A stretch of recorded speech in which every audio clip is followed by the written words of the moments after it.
नमस्कार बच्चों, सबका स्वागत है आपके YouTube चैनल पर। तो भाई आज की वीडियो है क्लास 10th के बच्चों के लिए। काफी सारी रिक्वेस्ट के बाद कि सर क्लास 10th में हूं मैं, मैथ्स में मैं कौन सा इंपॉर्टेंट चैप्टर करूं कि मैं बस पास हो जाऊं। मुझे इतना बता दो कि सर मैं पास हो जाऊं, मेरे को ज्यादा नहीं पढ़ना। तो बेटा ये वीडियो आपके लिए है, बस इतना ही कर लेना, आप आराम से पास हो सकते हो क्लास 10th मैथ्स के अंदर। कैसे जी? देखिए मोस्ट इंपोर्टेंट चैप्टर की इसके अंदर हम बात करेंगे। सबसे पहले बेटा आ जा पैटर्न पर। सबसे पहले आ जाते हैं एग्जाम के पैटर्न पर। एग्जाम का पैटर्न जो देखे वो हमारा 5 सेक्शन में बटा हुआ है। अब की बारी ABCDE 5 सेक्शन है। ए के अंदर हमारे 1 मार्क वाले, ये बेटे 2 मार्क्स वाले, 3 मार्क्स, 5 और 4 मार्क्स वाले। अब इसमें 20, 5, 6, 4 और 3 क्वेश्चन है। अब अगर मैं बताऊं ना आपको, पहले आप जाइए सिर्फ डी सेक्शन पे बेटा ध्यान दो, क्योंकि डी सेक्शन ऐसा सेक्शन है ना बेटा, 5 मार्क्स से क्वेश्चन आ रहे हैं। 5 मार्क्स से क्वेश्चन किन स्पेसिफिक चैप्टर से ही बन सकते हैं, सारे चैप्टरों से 5 मार्क के क्वेश्चन नहीं बन सकते। वो काफी ज्यादा मुश्किल हो जाता है, बन तो सकते हैं, काफी ज्यादा मुश्किल हो जाता है। कुछ स्पेसिफिक चैप्टर है जिनसे 5-5 मार्क आते ही आते हैं। तो क्यों ना उन्हीं एक्सरसाइज को, एनसीईआरटी को बार बार कर लिया जाए और उनको याद अच्छे से रिवाइज करके बार बार उनको प्रैक्टिस कर ली जाए कि अगर थोड़ा सा आगे पीछे भी आए तो हम उस क्वेश्चन को कर पाए। क्यों? क्योंकि अगर 80 मार्क्स का बेटे मेरे पेपर आ रहा है तो 40% ले ले। 40% भी अगर तुम लेके आते हो, 4-8 कितना हो जाएगा आपका? 32 नंबर हो गया। 32 और आपका 20 नंबर में से आप 10 तो उठा ही लोगे, तो 42 नंबर पे आप आसानी से पास सकते हो बिना किसी टेंशन के, अगर सिर्फ पास होना ही आपका मकसद है तो। ठीक है, इन्हीं सेक्शन की, बाकी के लिए भी बताता हूं अभी। अब आ जाओ बेटा इसी के अंदर, जब मैं आगे बढ़ता हूं भाई सेक्शन डी की मैं क्या बात कर रहे हैं। सेक्शन डी के लिए बेटा सर आप कौन से चैप्टर बता रहे हो? ये वाले चैप्टर बता रहा हूं कि बेटा क्या करियो, स्टैट्स के लिए स्टैट्स का एक चैप्टर बोला कर लियो जरूर। बहुत आसान चैप्टर है सारा, मीन मोड मीडियन और उसके सोल्ड एग्जांपल जरूर कर लियो, क्योंकि उससे बेटा पूछा ही पूछा जाएगा। चैप्टर 6 की थ्योरम, थ्योरम जो जो बेटा इंपॉर्टेंट वाली होती है हमारे पास, चाहे वो हमारे पास ट्रायंगल इक्वालिटी की थ्योरम हो या फिर कोई भी हमारे पास जो थ्योरम है वहां पर एरिया वाली थ्योरम हो, कोई भी थ्योरम हो, है ना, वो सारी थ्योरम बेटे हमें याद रखनी है, क्योंकि उससे एक क्वेश्चन आपका थ्योरम का बनता ही बनता है। उसको लिखने का तरीका मैं जल्दी चैनल पर लेकर आ जाऊंगा। नेक्स्ट है बेटा चैप्टर नंबर 9 यानी कि एप्लीकेशन ऑफ ट्रिग्नोमेट्री, जिसके अंदर आपको टेंजेंट लॉ लगाना पड़ता है।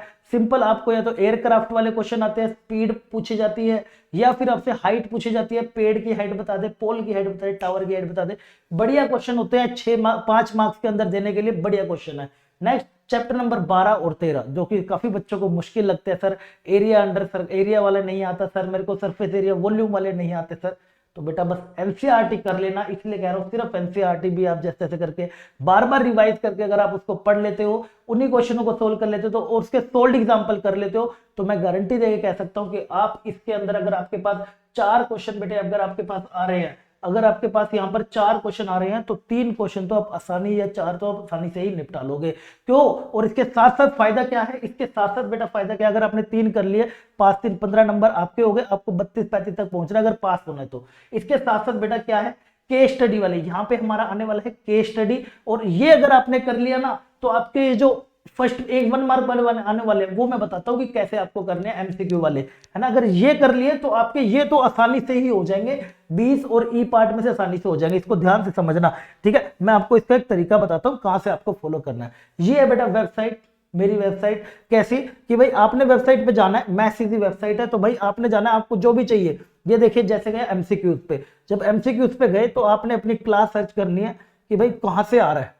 ठीक है, तो बेटा हम जाएंगे सिंपल हमारे पास एमसीक्यू पर, कौन सी क्लास 10th के एमसीक्यू, इन्हीं एमसीक्यूज को प्रैक्टिस कर लो, और साथ में डीओई की भी मैं आपको वीडियो लेके आऊंगा। नीचे टेलीग्राम ग्रुप दिया हुआ है, वो टेलीग्राम ग्रुप ज्वाइन कर लो, वहां पर एक डीओई है, डायरेक्टरेट ऑफ एजुकेशन, वो पीडीएफ के, और आप 1 मार्क्स वाले क्वेश्चन कर लेना, मोर देन इनफ है। 20 में से 15 क्वेश्चन कर पाओगे आसानी से, उसी में से डायरेक्ट आ जाते हैं बिना क्वेश्चन के। ठीक है, अब आप वेबसाइट पे देखेंगे तो देखो सारे चैप्टर के डले हुए और भी यहाँ पर डल जाएंगे, तो आप ये सब जाके अलग अलग से प्रैक्टिस कर सकते हो, और क्वेश्चंस के अंदर जितने हो सके आप बेटा आसानी से इसके अंदर निकाल सकते हो क्वेश्चन। ठीक है, तो ये आप काफी इंपॉर्टेंट इंफॉर्मेशन जो मैं आपके साथ शेयर करना चाहता था, तो आई होप ये आपको बेटा अच्छे समझ आएगा। इसको आप फॉलो करिए। केस स्टडी के क्वेश्चन भी वेबसाइट पे आपको मिल जाएंगे, और जो सारा डीओ मैं कह रहा हूँ आपको फ्री वाली जो पीडीएफ है, नीचे टेलीग्राम ग्रुप है वहां पर आपको मिल जाएगी। ये पीडीएफ मैं वहां पे शेयर कर दूंगा, तो चैनल को ज्वाइन, नीचे टेलीग्राम ग्रुप ज्वाइन कर लेना। मिलते हैं अमेजिंग एंड के साथ। आपको ये कैसा लगा, कैसे आपको वीडियो लगी, मुझे कमेंट सेक्शन में जरूर बताना, एंड वीडियो को लाइक कर देना, चैनल को सब्सक्राइब जरूर कर देना। मिलते हैं अगली वीडियो में अमेजिंग एंड के साथ, तब तक के लिए ध्यान रखिएगा, बाय बाय, टेक केयर, जय हिंद।